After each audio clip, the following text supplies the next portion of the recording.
नमस्कार, स्वराज एक्सप्रेस की खास प्रेस का जनता बागी जवाब में आपका स्वागत है। आपके साथ मैं हूं एसपी त्रिपाठी। भारत में स्टार्टअप सेक्टर के उभार और विस्तार की एक बड़ी सफल कहानी है। साल 2016 में केंद्र सरकार स्टार्टअप इंडिया प्रोग्राम लाई, जिसके बाद स्टार्टअप का ट्रेंड ऐसा फैला कि भारतीय स्टार्टअप इको सिस्टम अमेरिका और चीन के बाद दुनिया का तीसरा सबसे बड़ा इकोसिस्टम बन गया।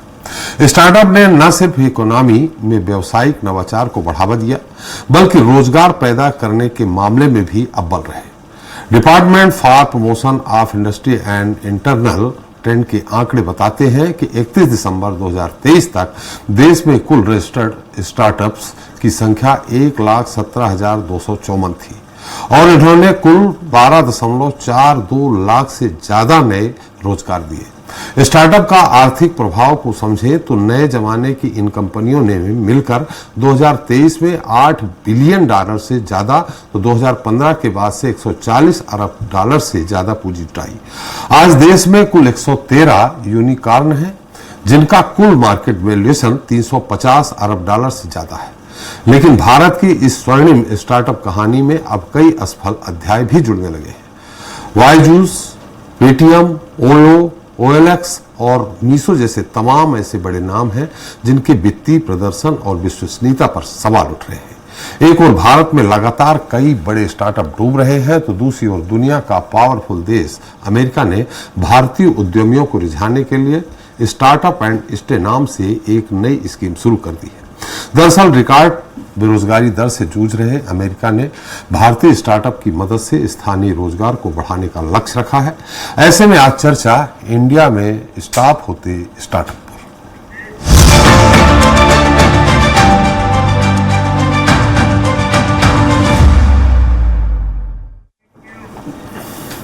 तो एक तरफ अमेरिका ने भारतीय स्टार्टअप को बढ़ावा देने के लिए एक नई स्कीम शुरू की है, तो दूसरी तरफ भारत में कई बड़े टेक स्टार्टअप ऊंचाइयों को छूने के बाद क्रैश हो रहे हैं।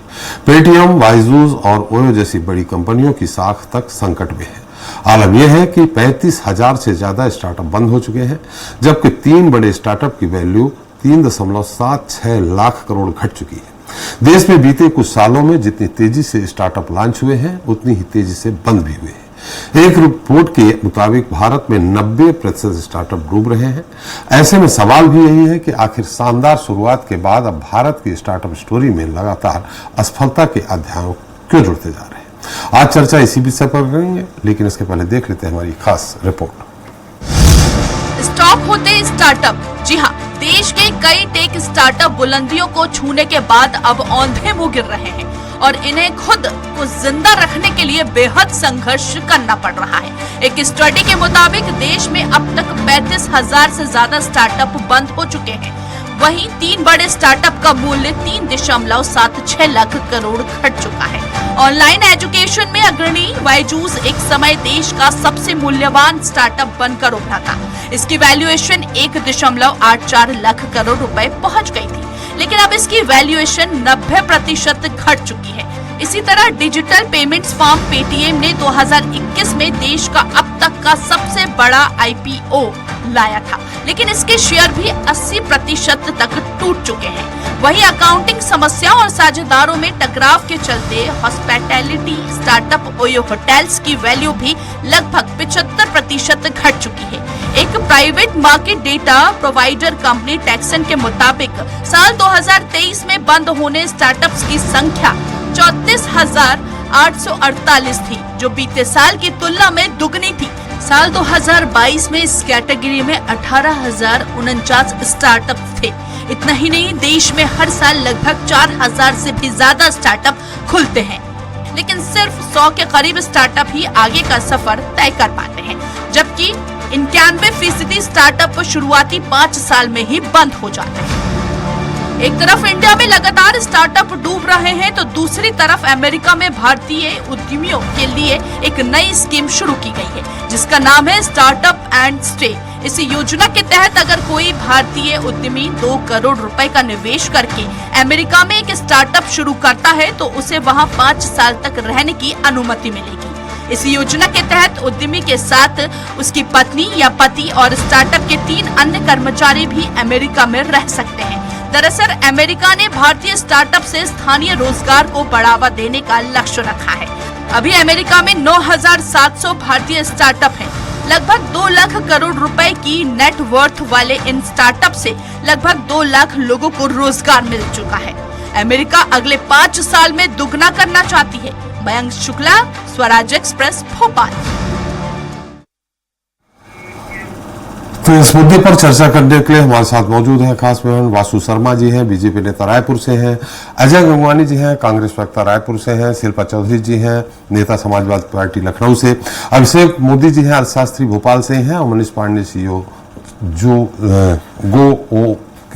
इंदौर से ही है हमारे साथ, जो स्टार्टअप शुरू उन्होंने किया है, उनसे भी बात करेंगे। लेकिन सबसे पहले मोदी जी आपसे ही, ये स्टार्टअप जो जिस अमेरिका ने जो स्कीम लॉन्च की है, बाइडेन ने जो कहा है कि हालांकि अक्टूबर से शुरू होगा कि हम 5 भारतीयों को वीजा, 5 लोगों को आने का, और 2 करोड़ से जो स्टार्टअप लगाएगा उसको प्रेफरेंस देंगे।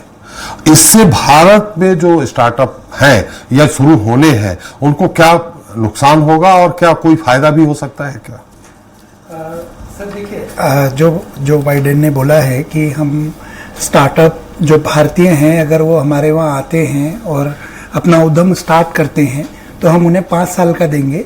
ये ऐसा नहीं है कि जो बाइडेन लाए हैं, इसके पहले बराक ओबामा ने एक अंतर्राष्ट्रीय उद्यमी नियम IIR पहले से होता था, उसको अपग्रेड किया है।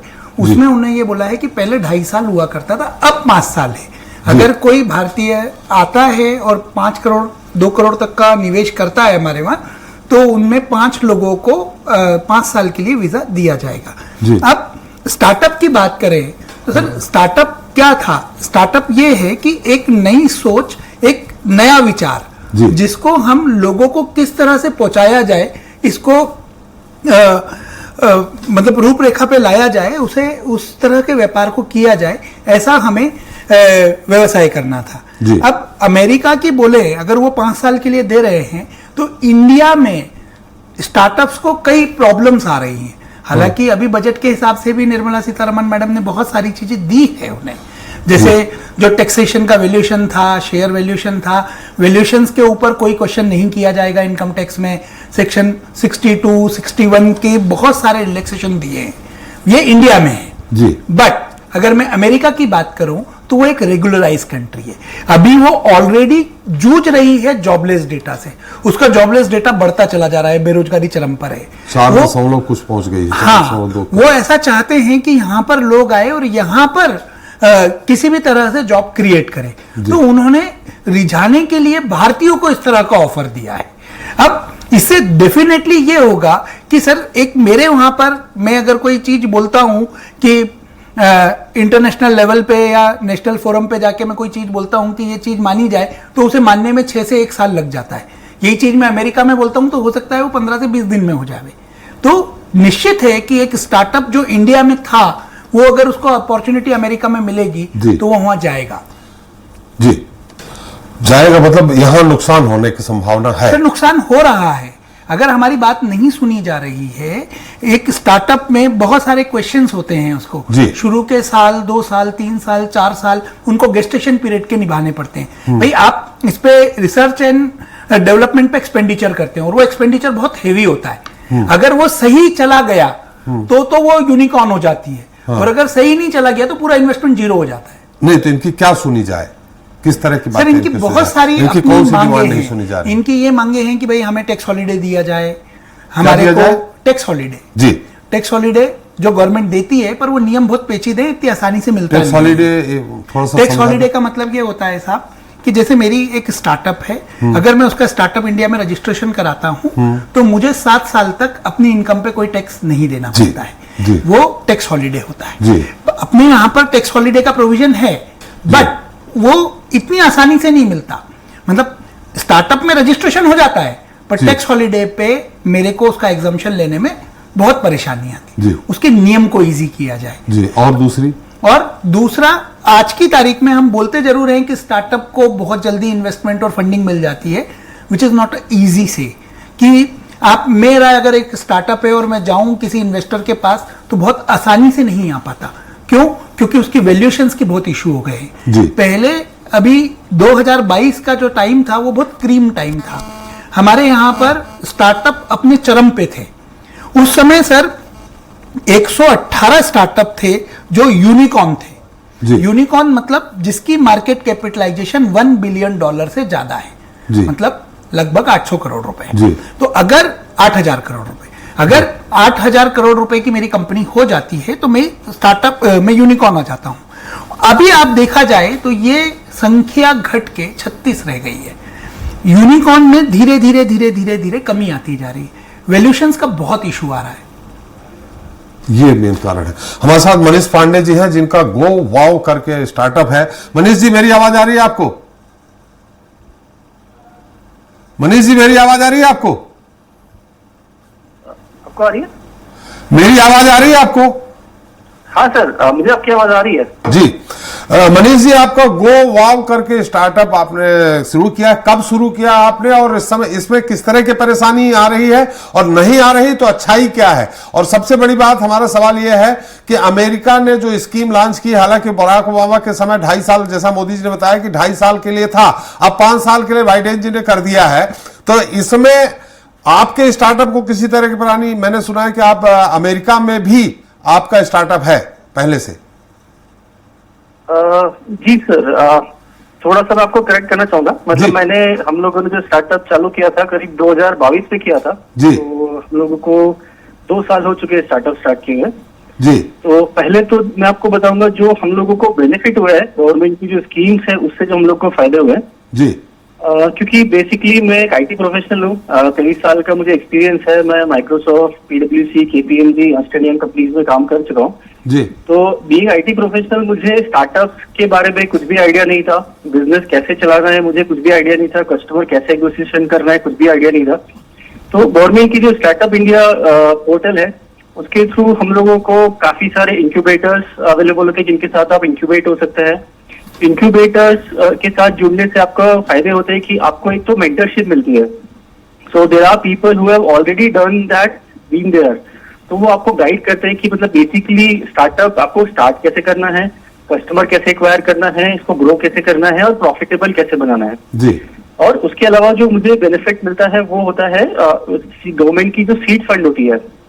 तो बेसिकली गवर्नमेंट आपको 3 तरह से फंड करती है। पहला होता है ग्रांट जो आपको रिटर्न नहीं करना होता है। दूसरा होता है डेट जो आपको एक तरह से लोन होता है, बहुत कम इंटरेस्ट पे गवर्नमेंट लोन प्रोवाइड करती है जो आप प्रॉफिटेबल स्टेट पे होने के बाद रिफंड कर सकते हैं गवर्नमेंट को। और तीसरा इक्विटी बेसिस पे होती है जिसमें कि आपको कुछ अपनी कंपनी की कुछ परसेंट इक्विटी देनी होती है। तो ये 3 तरह से गवर्नमेंट आपको फंड करती है। हम लोगों को इसमें ग्रांट मिला है जिसके थ्रू हम लोगों ने बेसिकली अपनी टेक्नोलॉजी डेवलपमेंट में, कस्टमर एक्विजिशन में हम लोग को सपोर्ट मिला है। तो ये बेसिक फायदे हैं जो मुझे गवर्नमेंट की स्कीम से मिले हैं। और मैं मतलब ये कह सकता हूँ कि गवर्नमेंट की जो स्कीम्स है रिलेटेड टू स्टार्टअप्स वो हम लोगों को काफी सपोर्ट कर रही है। बिल्कुल, बहुत अच्छा है। लेकिन जो अमेरिका का अभी जो आया है, कल ही बाइडेन जी ने इसको शायद घोषणा की है, हालांकि चुनावी मुद्दा हो सकता है, उससे क्या हमें कोई फर्क पड़ेगा हिंदुस्तान में, हिंदुस्तान के स्टार्टअप को? और जो ये आंकड़े आ रहे हैं कि 35,000 स्टार्टअप बंद हो गए हैं, इसका भी कोई कारण आप बता सकते हैं क्यों बंद हो रहे हैं? आपका तो अच्छा चल रहा है जैसा आप कह रहे हैं, और आपका प्रोडक्ट क्या है? जी, आपने 3 सवाल पूछे जी। एक तो जो बाइडेन ने जो स्कीम अभी लॉन्च की है यूएसए में जी, उसको मैं 2 तरह से देखता हूँ। वो इंडिया की अगर स्टार्टअप्स को, एंटरप्रेन्योर्स को अगर वो अट्रैक्ट कर रहे हैं यूएसए में, इससे एक ये साबित होता है कि इंडिया में इनोवेटर्स और एंटरप्रेन्योर्स आइडियाज काफी हैं जिसको यूएसए अब अपने कंट्री में अट्रैक्ट करना चाहता है। तो एक तो ये वैलिडेशन होता है कि इंडिया में टैलेंट, आइडिया, इनोवेशन काफी लेवल पे है। दूसरा मैं इसको इस तरह से देखता हूँ कि अगर इंडियन एंटरप्रेन्योर्स वहां जाके अपने स्टार्टअप्स को रन करते हैं, उसको ग्रो करते हैं, तो डेफिनेटली उससे हमको इंडिया में भी बेनिफिट होगा। अगर हम कोई भी, क्योंकि because we are using technology का बेनिफिट ये होता है कि वो कोई जियोग्राफी बाउंडेशन नहीं होता है। मतलब अगर आप उसको कोई टेक्नोलॉजी को इंदौर में रन करते हैं, I can run it in Madhya Pradesh also, India also and USA also जी। तो अगर मुझे बाइडेन की किसी स्कीम से फायदा होता है तो it will be beneficial for India also. Second, जो आपने क्वेश्चन पूछा था कि स्टार्टअप्स फेल क्यों होते हैं, तो एक्चुअली इसमें दोनों ही पर्सपेक्टिव है। आप अगर एक बेसिक डिफरेंस देखेंगे कि स्टार्टअप और बिजनेस में क्या डिफरेंस होता है। बिजनेस जैसे मान लीजिए मैं किराने की दुकान खोल लेता हूँ, वो एक बिजनेस है जी। और मैं अगर एक ई कॉमर्स प्लेटफॉर्म बनाता हूँ, टेक्नोलॉजी यूज करके कोई ई कॉमर्स प्लेटफॉर्म बनाता हूँ और उसके थ्रू मैं किराने का सामान बेचता हूँ, so that is an startup. तो डिफरेंस क्या है? Difference is technology. तो जब आप किराने की दुकान खोलते हैं, अगर आप उसको एक लेवल के बाद ग्रो करना चाहेंगे तो आपको पूरा का पूरा इन्वेस्टमेंट फिर से करना होगा। पूरी दुकान फिर से खोलनी है, पूरा आपको फर्नीचर फिर से लगाना है, पूरे एम्प्लॉय फिर से लगाना है। सो आपके पास स्केल करने के लिए लिमिटेड ऑप्शंस होते हैं जी। और अगर आपको स्केल करना होता है तो एक टफ होता है। जबकि स्टार्टअप्स में जब आप टेक्नोलॉजी यूज कर रहे हैं, तो अगर मैं एक ये जो ऐप है इसको इंदौर में डेवलप करता हूँ या रायपुर में डेवलप करता हूँ, तो सेम ऐप को मैं पूरे मध्य प्रदेश में, पूरे छत्तीसगढ़ में, पूरे इंडिया में या पूरे वर्ल्ड में भी यूज कर सकता हूँ। जी तो स्टार्टअप्स में स्केल होने के चांसेस बहुत ज्यादा है, जी। जिसको हम लोग 10x ग्रोथ बोलते हैं। सो जनरली ये एक्सपेक्ट कि कोई भी स्टार्टअप, अगर इन्वेस्टर्स ये एक्सपेक्ट करते हैं कोई भी स्टार्टअप से तो 10x ग्रो करेगा, मतलब 10 गुना ग्रो करेगा as compared to other businesses. जी। तो और दूसरा एक होता है स्टार्टअप में यूजुअली इनोवेशन होता है, कोई नया आइडिया होता है। तो होता ये है कि जब कोई नया आइडिया होता है तो लोगों को उस आइडिया को एक्सेप्ट करने के लिए थोड़ा प्रॉब्लम होता है। There are people who are early adopters but there are lot of people who are late adopters, जिनको आइडियाज, नए आइडियाज को अडॉप्ट करने में टाइम लगता है। तो इसीलिए स्टार्टअप्स को फेल होने में के चांसेस ज्यादा होते हैं, क्योंकि वो एक नया आइडिया होता है, लोगों को उसकी एक्सेप्टेबिलिटी एक चैलेंज होता है। और उसके अलावा ज्यादातर स्टार्टअप्स के फेल होने का जो रीजन, अगर आप जितने भी सर्वेज देखेंगे तो मोस्टली रीजन है कि उनके जो लीडरशिप के साथ प्रॉब्लम रही है, या उनके मैनेजमेंट में प्रॉब्लम रही है, या उनके बिजनेस मॉडल्स में कुछ प्रॉब्लम था, या कस्टमर की एक्सेप्टेबिलिटी में चैलेंज था। जैसे आपने जितने भी स्टार्टअप्स का नाम लिया, सपोज बायजूस की अगर हम बात करें, बायजूस का बिजनेस मॉडल बहुत अच्छा था, लेकिन उसके फेलियर का जो बिगेस्ट रीजन था वो उसकी मैनेजमेंट की पॉलिसीज वगैरह रही हैं। सो आई थिंक ये जो मेजर रीजन है स्टार्टअप्स के फेल होने की, लाइक लीडरशिप उनकी अगर प्रॉपर डिसीजंस नहीं लेती है, स्ट्रेटेजी प्रॉपर फॉलो नहीं करते हैं जी। अगर उनका बिजनेस मॉडल वो लोग प्रॉपर फॉलो नहीं करते हैं, सो ये जो फेलियर्स के रीजन है। बट अगर आप इसका दूसरा पार्ट देखेंगे तो there are lot of startups who are earning profits more than 100 crore और may be more than 1000 crore. So अगर एक स्टार्टअप प्रॉफिटेबल होता है, वो 10x प्रॉफिट अर्न करता है, तो वो अपने साथ फेल होने वाले लगभग 10 से 20 स्टार्टअप के लॉस को कवर कर लेता है। सो मैं ये बोलना चाहता हूँ बिल्कुल मनीष जी, सही फेल होंगे। जी जी जी मनीष जी, मैं आपके पास आऊंगा। मैं आपसे आपका भी प्रोडक्ट के बारे में जानना चाहा था, अगली बार आएंगे। बासु शर्मा जी, आपको ही सबका उत्तर देना है। गंगवानी जी हैं हमारे साथ, शिल्पा जी हैं। निश्चित तौर पे आरोप आएंगे ही, आरोप प्रत्यारोप का दौर अब शुरू होगा, इसलिए आप उसको पॉइंट नोट कर लीजिए। हम पहले शिल्पा जी के पास चलते हैं। शिल्पा जी, जैसा कि आपने सुनी लिया होगा, अभिषेक जी ने कहा और हमारे मनीष पांडे जी, इनका गो वाव करके उनका स्टार्टअप है और वो यूएसए में भी रहे हैं, वहां भी इन्होंने किया है। अब इनका बहुत अच्छा जा रहा है। उन्होंने कहा कि गवर्नमेंट से अच्छा खासा सपोर्ट मिल रहा है। मेरे पास जो आंकड़े हैं वो आंकड़े ये बता रहे हैं कि 35,000 स्टार्टअप बंद हो गए, इसमें 3.776 लाख करोड़ डूब रहे हैं। वो बड़ी बड़ी 3-4 कंपनियों को लेके अगर करें तो अब इन स्थितियों में आप स्टार्टअप को सपोर्ट करती हैं, या आप ये कहेंगे निश्चित तौर पे कि ये मोदी जी की स्कीम फेल है? मैं कहूं या ना कहूं, आप कहलाना जरूर चाहते हैं। नहीं, मैं नहीं कहलाना चाह रहा। बासु शर्मा जी इसको नोट कर रहे हैं। देखिए, ये तो सामने से दिख रहा है, खुद आंकड़े सारे आपने दिए हैं और पूरी स्टडी के बाद दिए हैं जी। और जो ये बाय वाव के जो मैनेजिंग हैं, उन्होंने भी कुछ स्टार्ट करने वाले हैं मनीष पांडे जी, ये खुद ही उसके ऑनर भी।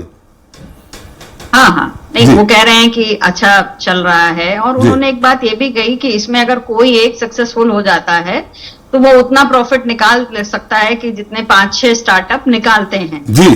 तो ये फेलियर तो देखिए एक्सेप्ट कर रहे हैं जी। और फेलियर को टोटली ये कह देना कि लीडरशिप का फेलियर है।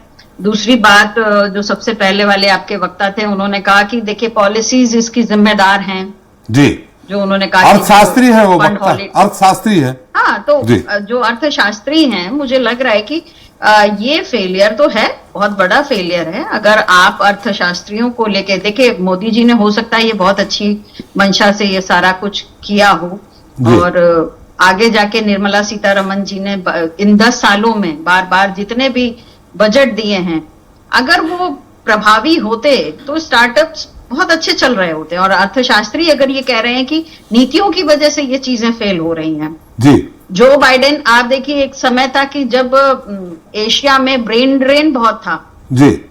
यहां से बच्चे पढ़ते थे और पढ़ करके विदेशों में चले जाते थे, नौकरी करते थे जी। उसके बाद जब IIM इस्टेब्लिश हुए, वो ड्रेन जो है वो रुका, अब उतना ड्रेन नहीं है। लेकिन अब जो बाइडेन अगर ये कहते हैं कि आप अपना देश छोड़ करके हमारे यहाँ आइए, तो ये सुनने में अच्छा लग सकता है, लेकिन एक्चुअली ये अच्छा नहीं होगा हमारे देश के लिए जी। तो कुल मिलाकर सरकार को अर्थशास्त्रियों की बात मानते हुए, उनकी सलाह लेते हुए चीजें इस तरीके से बनानी चाहिए कि इतनी बड़ी बड़ी कंपनीज हैं, देखिए पेटीएम डूब गया, बायजूस डूब गया जी। उन लोगों में, उन कंपनीज में लोगों का जो पैसा था वो डूबा जी। स्टार्टअप्स बंद हुए हैं, वो तो एक नुकसान है ही।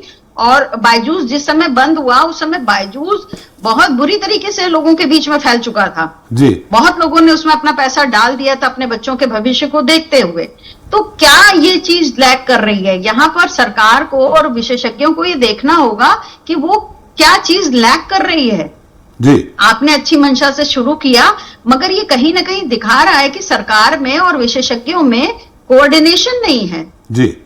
आपने किसी की सलाह से अगर ये किया होता, अच्छे लोगों की सलाह से या एक्सपर्टाइज जो भी हैं इस फील्ड के, देखिए मैं तो राजनीतिक हूं, मुझे उतना नहीं पता कि अर्थशास्त्र इसको क्या कहता है। अर्थशास्त्रियों की राय में एक बोर्ड, एक पैनल बनाकर अगर आप प्रॉपरली चल रहे होते तो मुझे लगता है इस तरीके का नुकसान हम नहीं झेल रहे होते।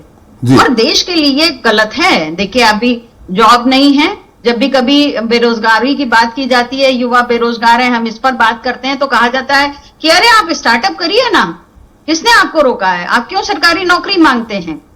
तो आज देखिए स्टार्टअप का हालत यह है कि आप खुद बता रहे हैं कि 35,000 स्टार्टअप्स बंद हो गए। तो क्या वो जनता का नुकसान नहीं है, देश का नुकसान नहीं है, वो युवाओं में हताशा नहीं भर रहा है? भर रहा है निश्चित रूप से। अब सरकार कहती है सरकारी नौकरियां नहीं बची, स्टार्टअप करिए, स्टार्टअप आप चलवा नहीं पा रहे हैं, तो फिर कहां जाएगा युवा, कहां जाएगा, देश का भविष्य क्या होगा? ये तो एक बड़ा क्वेश्चन है और बड़ा गंभीर ये मुद्दा है जिसको आज आप लेके आए हैं। मैं इसके लिए आपको धन्यवाद कहती हूँ जी। धन्यवाद।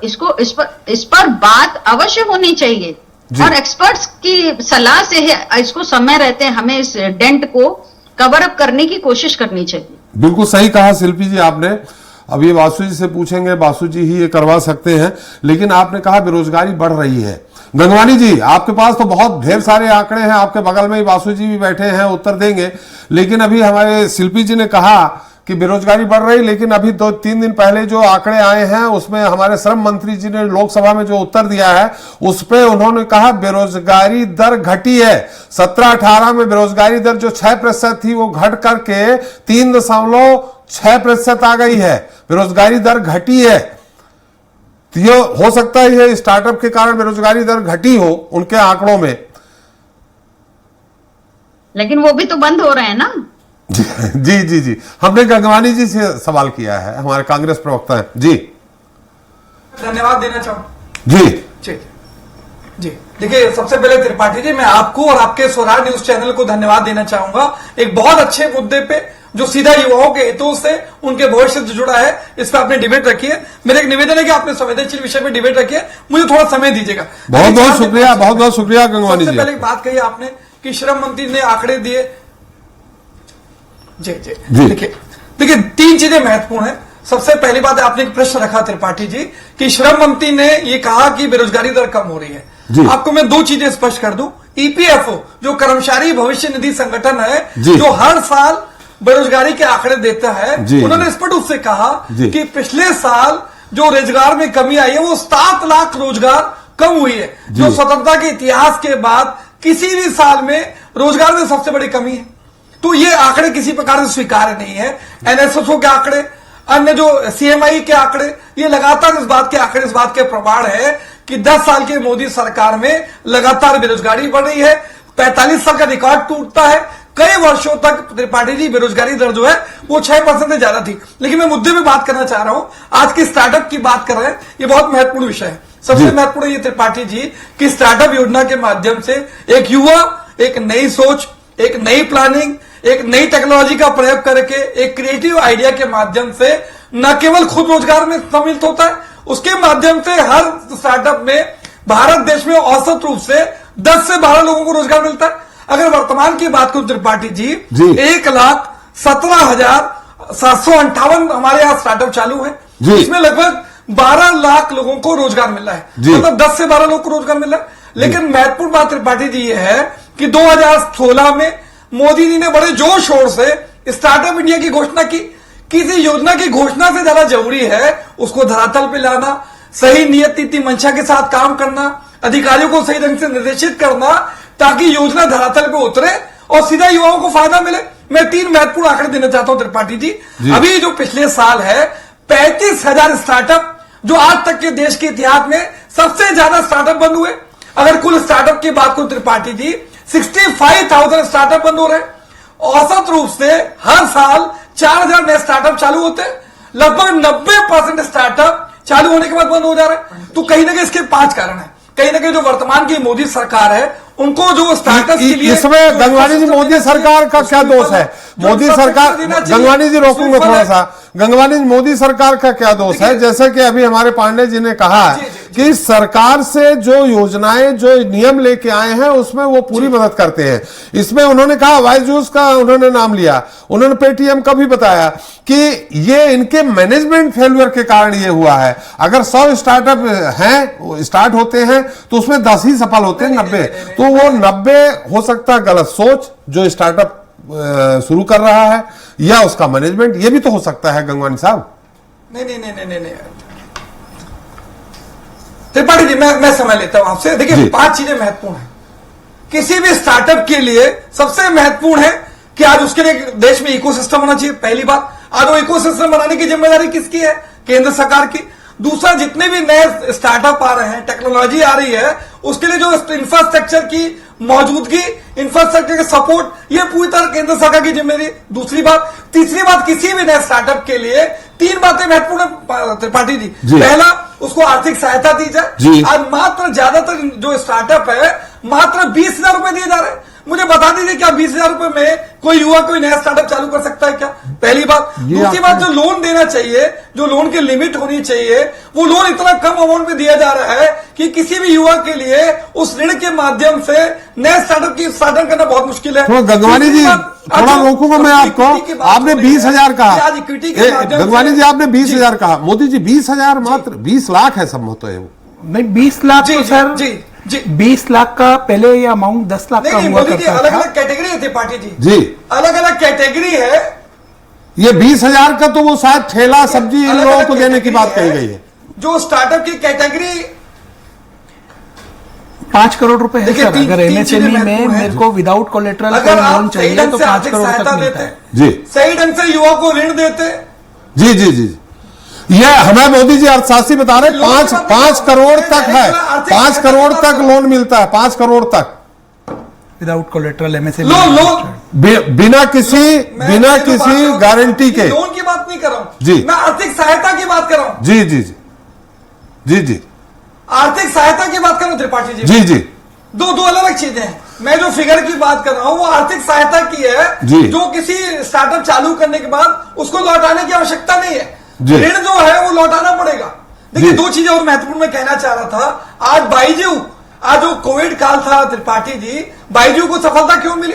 सारी जो प्रैक्टिकल क्लासेस थी वो बंद थी, बाईजू ने ऑनलाइन क्लासेस चालू की, स्टूडेंट लोग को डायरेक्ट सुविधा मिली। लेकिन स्थितियां बदली, आज वही बाईजू जो है उसके 90% वैल्यू कम हो जाती है। अगर मैं ओयो की बात करूं 70%, 5% उसकी वैल्यू कम हो जाती है।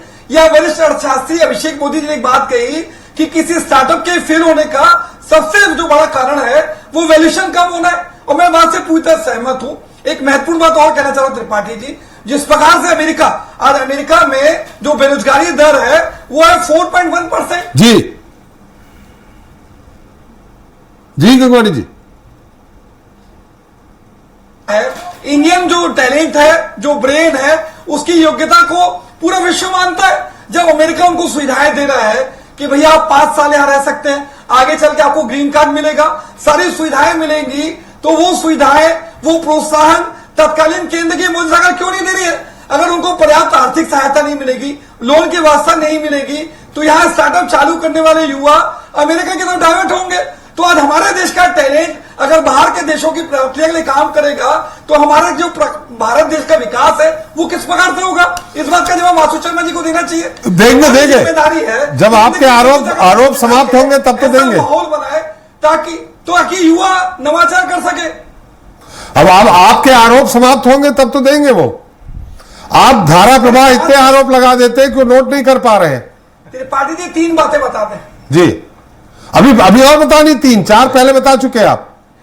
चलिए मैं छोड़ देता हूं, मैं देखता हूं क्या जवाब देते। जी बासु जी, मुझे सवाल करने की आवश्यकता नहीं है अब आपसे। मैं सिर्फ इतना ही कहूंगा कि ये हमारे लिए अलार्मिंग है, हमारे लिए थोड़ा सोचने का विषय है कि अगर अमेरिका ये स्कीम लेके आए, हालांकि बराक ओबामा के समय भी 2.5 साल की स्कीम आ गई, ऐसा अभिषेक जी ने बताया था, लेकिन अगर ये स्कीम लेके आ रहे हैं तो निश्चित तौर पे अगर गंगवानी जी बोल रही हैं, शिल्पी जी बोल रही हैं कि कुछ सरकारी जो नियम है उसमें सरलीकरण होना चाहिए, और सरलीकरण के अलावा हमारा जो टैलेंट है वहां बाहर जाएगा, तो निश्चित तौर पे अगर एक स्टार्टअप जैसे 12 उन्होंने अनुपात निकाला, लेकिन जो मुझे मालूम है कि बड़े स्टार्टअप जो है वो हजारों में वो रोजगार दे रहे हैं। तो इन स्थितियों में अगर 35,000 का आंकड़ा आया है तो कहीं ना कहीं ये आपके लिए भी चिंतनीय है। बासु जी। जी त्रिपाठी जी, सबसे पहले तो आपके सभी दर्शकों को नमस्कार, जितने साथी बैठे हैं मेरे उनको भी नमस्कार करता हूं, प्रणाम करता हूं जी। देखिए त्रिपाठी जी, समाजवादी पार्टी हो चाहे कांग्रेस पार्टी हो जी, ये सरकार की तारीफ नहीं करेंगे, इससे उम्मीद नहीं कर सकते कि सरकार की कुछ भी चीजें होंगी इनको बुरी ही लगेगी, क्योंकि विपक्षी पार्टी अपना काम कर रही है जी। मैं आपको बताता हूं, ये जब ये भारतीय जनता पार्टी पर सवाल उठाते हैं, तो जब तक इनकी सरकार थी और तो देश में स्टार्टअप की क्या हालत थी वो भी जानना चाहिए, वो भी आपको पता होगा त्रिपाठी जी। 2014 से पहले इस देश में मात्र 350 स्टार्टअप हुआ करते थे जी। आज 2024 में ये स्टार्टअप बढ़ के 1,30,000 से ऊपर है, और ये उसमें से 50% का आधार है टीयर 2 टीयर 3 शहरों में। ये स्टार्टअप भारत के 36 राज्यों और केंद्राधिकृत प्रदेश के 659 जिलों में फैले हुए हैं। निश्चित रूप से आप जो बात कर रहे हैं कि कुछ एक मिनट गंगवानी जी, उनकी बात आ जाने दीजिए। गंगवानी जी, मैं फिर आ जाऊंगा आपके पास, उनकी बात आ जाने दीजिए। 36 राज्य नहीं बोला, पूरी बात बोलने दीजिए ना जी। फूला मैं 669 जिले के अंदर ये फैले हुए हैं। दूसरी बात त्रिपाठी जी, मैं ये कह रहा हूं कि ये जो बात आप कह रहे थे कि स्टार्टअप बंद क्यों रहे हैं, देखिए मुझे व्यक्तिगत तौर पे लगता है कि जो स्टार्टअप बंद हो रहे हैं उनका रेवेन्यू मॉडल थोड़ा ठीक नहीं है। मैं आपने जहां तक बायजूस की बात की, बायजूस के जो पहले जो उन्होंने बायजूस ने जो स्टार्टअप में मुकाम हासिल किया था, कहीं ना कहीं उनका खर्चा बढ़ता गया, जो इनकम था वो सीमित था, लेकिन खर्चे लगातार बायजूस बढ़ा रहा था। उसका ये रहा कि स्टार्टअप आज देखिए किस हालत में बैठा है। मैं आपको एक पॉजिटिव उदाहरण देता हूं, आज ये अखबारों में प्रकाशित हुआ है, अगर आप firstcry.com को आप देखेंगे, firstcry.com को देखेंगे, 2010 में ये पुणे में कंपनी चालू होती है, लेकिन 2021 के आते आते ये कंपनी, ये स्टार्टअप बिल यूनिकॉर्न में तब्दील हो जाती है। इसमें 6,000 से ज्यादा कर्मचारी है, 500 से ज्यादा लोग इसमें और काम करते हैं। तो निश्चित रूप से आप पॉजिटिव चीज को भी देखिए, निश्चित तौर पे कुछ चीजें बंद भी हुई है, लेकिन इसका मतलब ये नहीं स्टार्टअप कमजोर पड़ गया। हमारे देश में को फायदा पहुंचाने के लिए क्या किया? एक मिनट, मैं बिल्कुल बता रहा हूं, मैं कोई आरोप नहीं लगा रहा हूं। ठीक है, आपकी केंद्र की मोदी सरकार ने स्टार्टअप को प्रोत्साहित करने के लिए मैं बता रहा हूं कौन से 5 बड़े कदम उठाए, बता दीजिए। देखिए चलिए आप गंगवानी सुन लीजिएगा धैर्य से। उसके समय में तो कुछ था ही नहीं। आज जो स्टार्टअप आप सुनिए ना, देखिए मैं ये कह रहा हूं, गंगवानी जी को उनके समय की सरकार की चिंता नहीं है, अब भारतीय जनता पार्टी की सरकार इसको महत्व दे रही है। मैं आपको एक एक करके बताता हूं। सबसे पहले ये बजट में एंजल टैक्स को खत्म कर दिया गया, एंजल टैक्स के खत्म होते ही ये स्टार्टअप को लाभ मिलेगा। दूसरा, ये जहां तक लोन की बात कर रहे थे, मदद की बात कर रहे थे, आज ऐसे लोग हैं जो 53 करोड़ लोग जो है मुद्रा लोन योजना के तहत रोज राशि पाए हैं। चाहे 20,000 से आज आप 10 लाख तक, वो बढ़ के 20 लाख तक की राशि हो गई है। अगर ये महोदय ये बिल्कुल नहीं मिलता है। बासु जी, इसका स्टार्टअप से कोई संबंध नहीं है। जी, ये बीच में बोलेंगे तो ऐसा नहीं होगा, मैं इनके बीच में नहीं बोलूंगा। गंगवानी जी एक बार सुन लीजिए, थोड़ा धैर्य रखिए। आपके अनुसार उत्तर आएगा, आपके अनुसार उत्तर आएगा, ऐसा जरूरी नहीं है। निश्चित वो सत्ता पक्ष में, आप विपक्ष में, तो आप जो चाहते हो उत्तर नहीं आएगा। निश्चित तौर पर उनकी बात तो आ जानी चाहिए, लेकिन इसका स्टार्टअप से, मुद्रा लोन से कोई लेना देना नहीं है। बासु जी,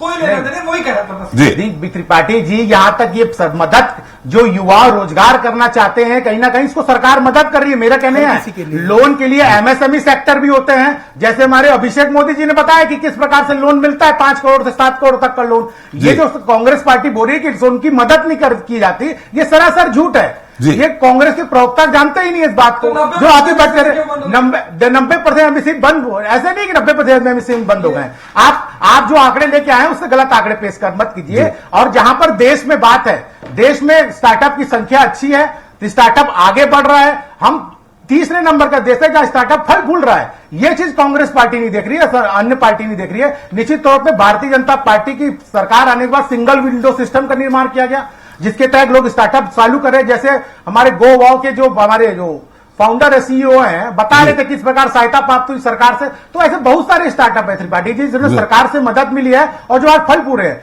निश्चित रूप से मैं ये कहना चाहूंगा, सरकार और भी सुधार करेगी, आगे लगेगा तो जिस प्रकार की स्टार्टअप सुझाव देंगे कि भाई इस प्रकार के सुधार होने चाहिए, तो सरकार उसमें सुधार करेगी। अनेकों प्रकार के सुधार स्टार्टअप, चलिए, लेकिन ये सुधार बहुत जरूरी है बासु जी, सारे प्रकार के निश्चित तौर पर बासु जी सुधार बहुत जरूरी। 35,000 जो स्टार्टअप बंद हुए हैं, वो क्यों बंद हुए हैं, उस तरफ भी सरकार को ध्यान देना चाहिए।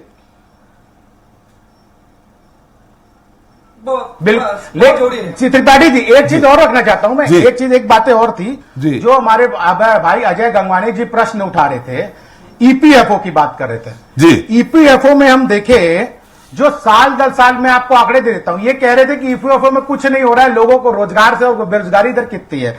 2018-19 में ये 61.12 लाख रुपए रजिस्टर थे, यानी 2016-18-19 की बात कर रहा हूं। 2024 में 1.65 करोड़ लोग, इसमें साल दर साल 19% की वृद्धि ये भारतीय जनता पार्टी की सरकार में हुआ है। देश के बेरोजगार की स्थिति में सुधार दिए, और जो ये आंकड़े हैं देश की स्थिति में सुधार को दर्शाता है। आप दिखा दीजिए, निश्चित जल्द दिखा दीजिए। के आंकड़ों के अनुसार 7 लाख रोजगार कम हुआ है पिछले साल। बिल्कुल नहीं है, मैं आपको आंकड़े दे रहा हूं त्रिपाठी जी, आप चेक कर सकते हैं। मैं आपको देख देता हूं, चेक कर लीजिए आप गूगल कर। मैं त्रिपाठी जी, मैं आंकड़े दे रहा हूं, अगर सत्य नहीं है तो आप पेश कर दीजिए। गंगवानी जी, 7 लाख रोजगार कम माने जो कर्मचारी भविष्य निधि संगठन जो है, जिसको हिंदी में कहते हैं, जिसको आप कह रहे हैं, उसमें आया है कि 7 लाख रोजगार, सबसे ज्यादा महाराष्ट्र में 5,82,000 कम हुए हैं। ये वो वाली रिपोर्ट है।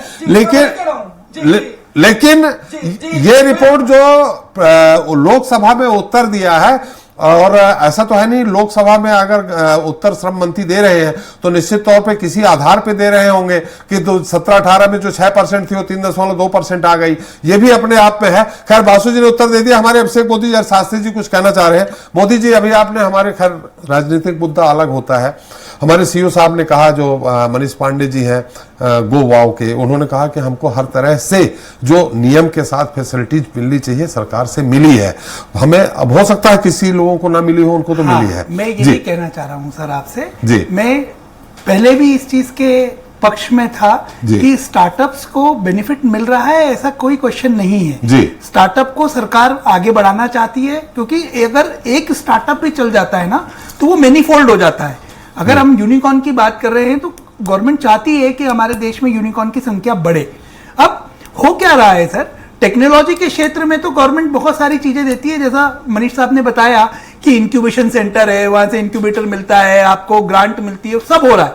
पर आपको ये बताऊं, प्रॉब्लम ये है कि जो सिंगल विंडो सिस्टम की बात करते हैं उसमें स्टेट वाइज बहुत सारी अनियमितताएं हैं। अनियमितताएं मतलब कैसे है, मान लीजिए टेक्नोलॉजी में तो ठीक है, मेरे को कोई इशू नहीं आता, क्योंकि उसमें मेरे को खुद रिसर्च एंड डेवलपमेंट करना पड़ता है।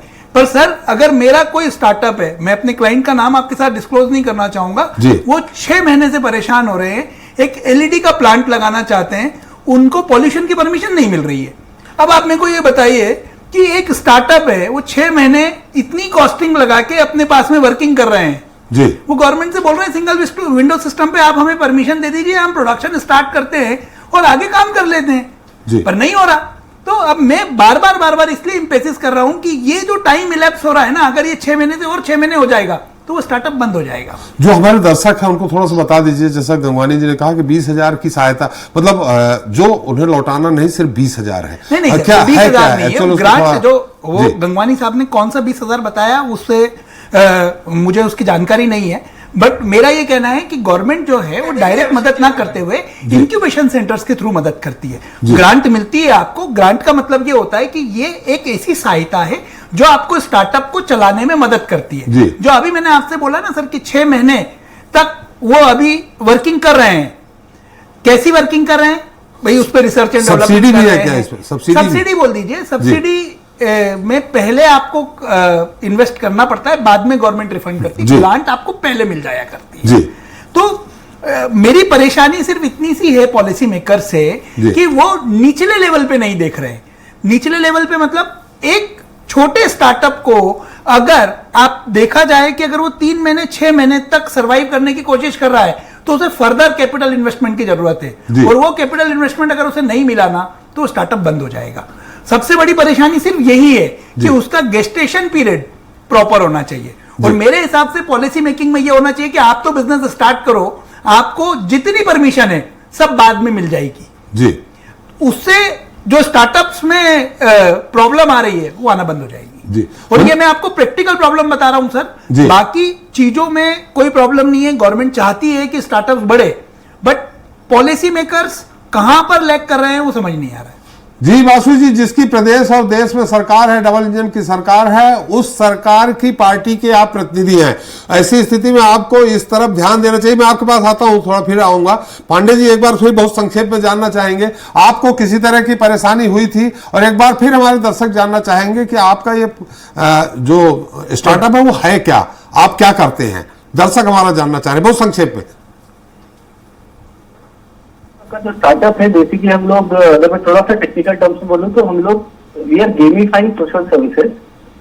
आवाज नहीं आ रही स्पष्ट, आपकी आवाज नहीं आ रही स्पष्ट। हेलो जी, आ रही सर? जी हाँ जी, मैं ये बोलना चाह रहा हूँ कि अगर मैं संक्षेप में बताना चाहूँ कि हमारा स्टार्टअप क्या करता है, तो हम लोग बेसिकली जो सोशल सर्विसेज है उनको गेमिफाई कर रहे हैं ताकि ज्यादा से ज्यादा यंग लोग सोशल सर्विस की तरफ जुड़ सके।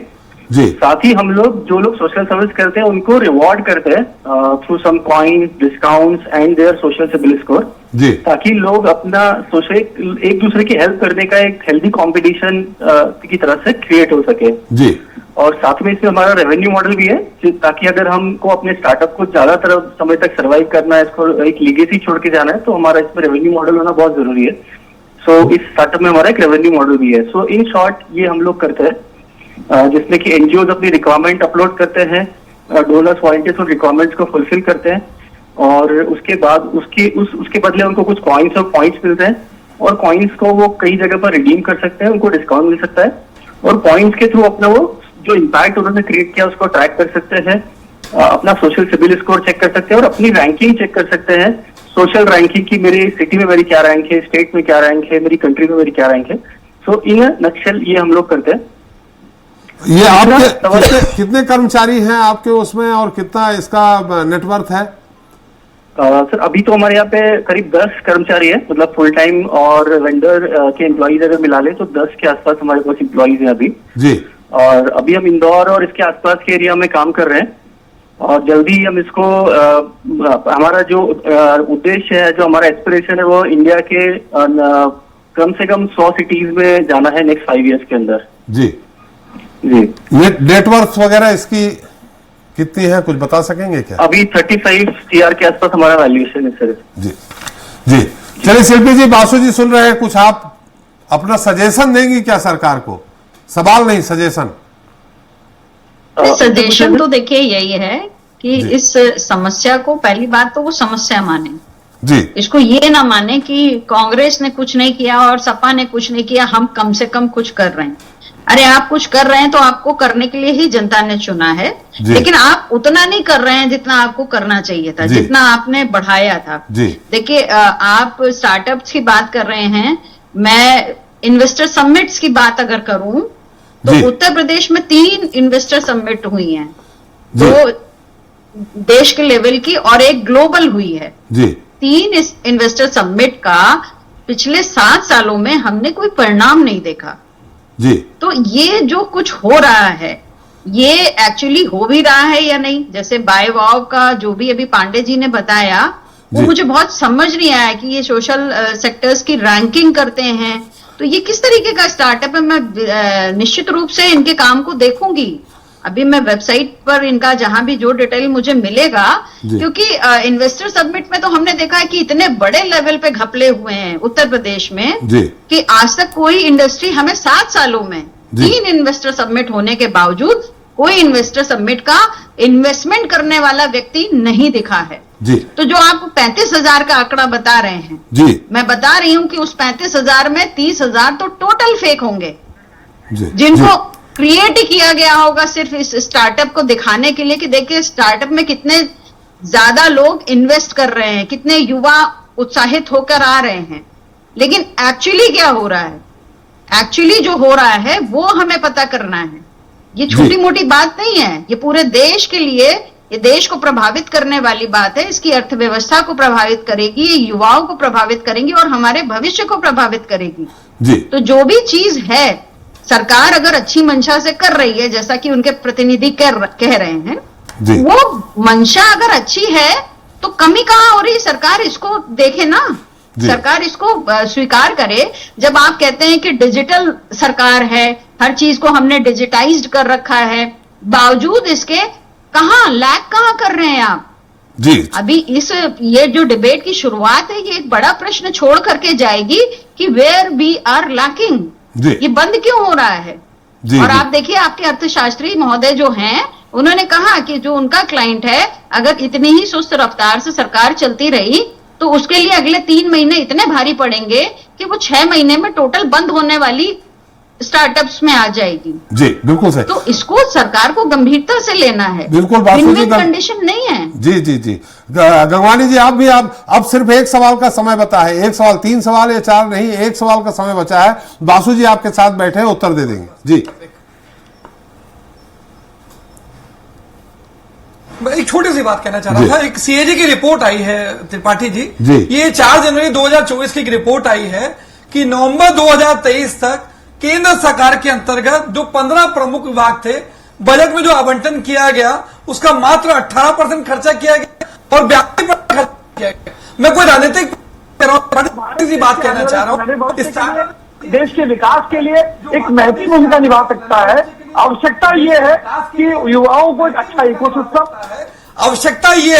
कि युवाओं को एक अच्छा इकोसिस्टम, एक अच्छा इंफ्रास्ट्रक्चर, एक सब्सिडी, आर्थिक सहायता, लोन, ऐसा माहौल प्रदान किया जाए ताकि युवा इस प्रकार के नवाचार के लिए, नए स्टार्टअप के लिए बेहतर ढंग से प्रभावित हो। और महत्वपूर्ण बात यह है कि ज्यादातर जो स्टार्टअप है वो आपके एआई से रिलेटेड है। आज अमेरिका के जो 35% जो नए स्टार्टअप है वो सीधा आर्टिफिशियल इंटेलिजेंस से है, आईटी से है, कंप्यूटर से रिलेटेड है। तो कहीं ना कहीं भारत में भी आवश्यकता है नहीं कि आज अगर युवा एक नए, अमेरिका में जो ये आपने एआई की बात कही, स्टार्टअप, ये 35% हिंदुस्तानियों के हैं, इंडियंस के हैं 35%। जो टोटल वहां स्टार्टअप की बात कर रहा हूं मैं, वो आंकड़े का आप मेरे को एक सेकंड, मैं वही बात कर रहा हूं जी।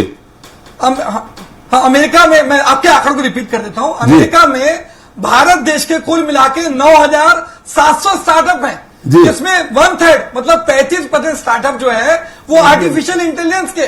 और त्रिपाठी एक महत्वपूर्ण है कि आने वाला भविष्य जो है वो आर्टिफिशियल इंटेलिजेंस का है। तो ये आर्टिफिशियल इंटेलिजेंस जो आने वाले समय में एक महत्वपूर्ण भूमिका निभाने वाला है, ये बहुत महत्वपूर्ण है कि केंद्र सरकार एआई के लिए पर्याप्त माहौल दे, उनको सुविधाएं दे, उनको इंफ्रास्ट्रक्चर दे, उनको इकोसिस्टम दे, उनको आर्थिक सहायता दे और उसको ऋण देने की पर्याप्त व्यवस्था की जाए ताकि भारत देश का जो टैलेंट है वो भारत से प्रसारित न होके अमेरिका में अपने टैलेंट को प्रसारित करे। ये किसी प्रकार से भारत देश के भविष्य के लिए, विकास के लिए उचित कदम नहीं होगा। जी बिल्कुल।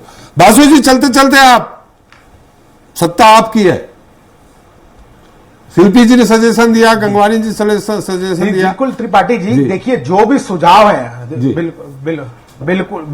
बिल्कुल त्रिपाठी जी, सुझाव अच्छे हैं तो निश्चित तौर पे सरकार उनको सुनती है। चाहे स्टार्टअप वाले भी सुझाव लेके जाते हैं, कोई सुझाव अच्छा है। जिस प्रकार से एंजल टैक्स की बात हो रही थी, इनके खुद नेता उस समय के वित्त मंत्री पी चिदम्बरम ने इस बात की तारीफ की कि एंजल टैक्स कम करने से निश्चित रूप से स्टार्टअप पे उत्साह बढ़ेगा और लोग इसकी ओर रुझान करेंगे।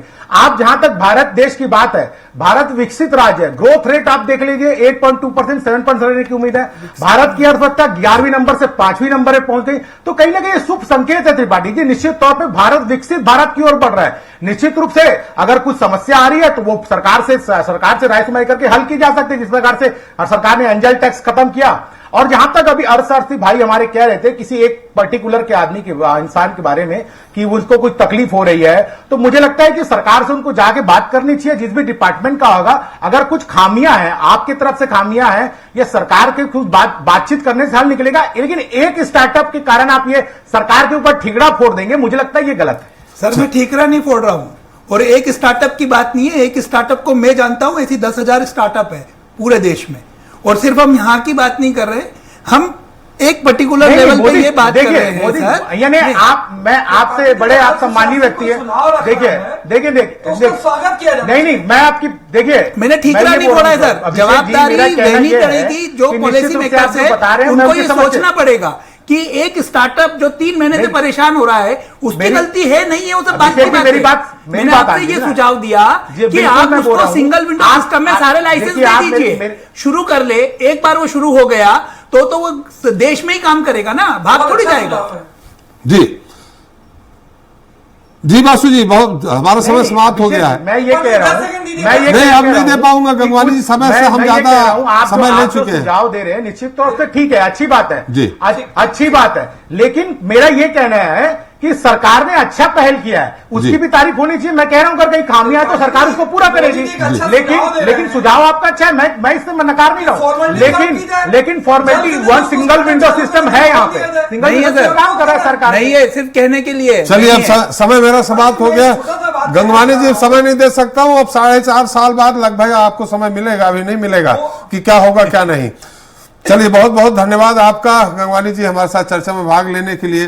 बासु जी आपका, शिल्पी जी आपका, मोदी जी आपका और मांडे जी आपका हमारे साथ चर्चा में भाग लेने के लिए और अपना अमूल्य समय देने के लिए। तो आज हमने चर्चा की भारत में लगातार डूब रहे स्टार्टअप्स की, पहले बायजूस और अब पेटीएम और ओयो जैसे भारतीय अर्थव्यवस्था के चमकते सितारे कहे जाने वाले स्टार्टअप संकट से घिरते जा रहे हैं। सवाल इनकी वैल्यूएशन के साथ साथ रेवेन्यू मॉडल पर भी उठ रहे हैं, क्योंकि स्टार्टअप बाजार में ग्राहक तो बन रहे हैं लेकिन लाभ अर्जित नहीं कर पा रहे हैं।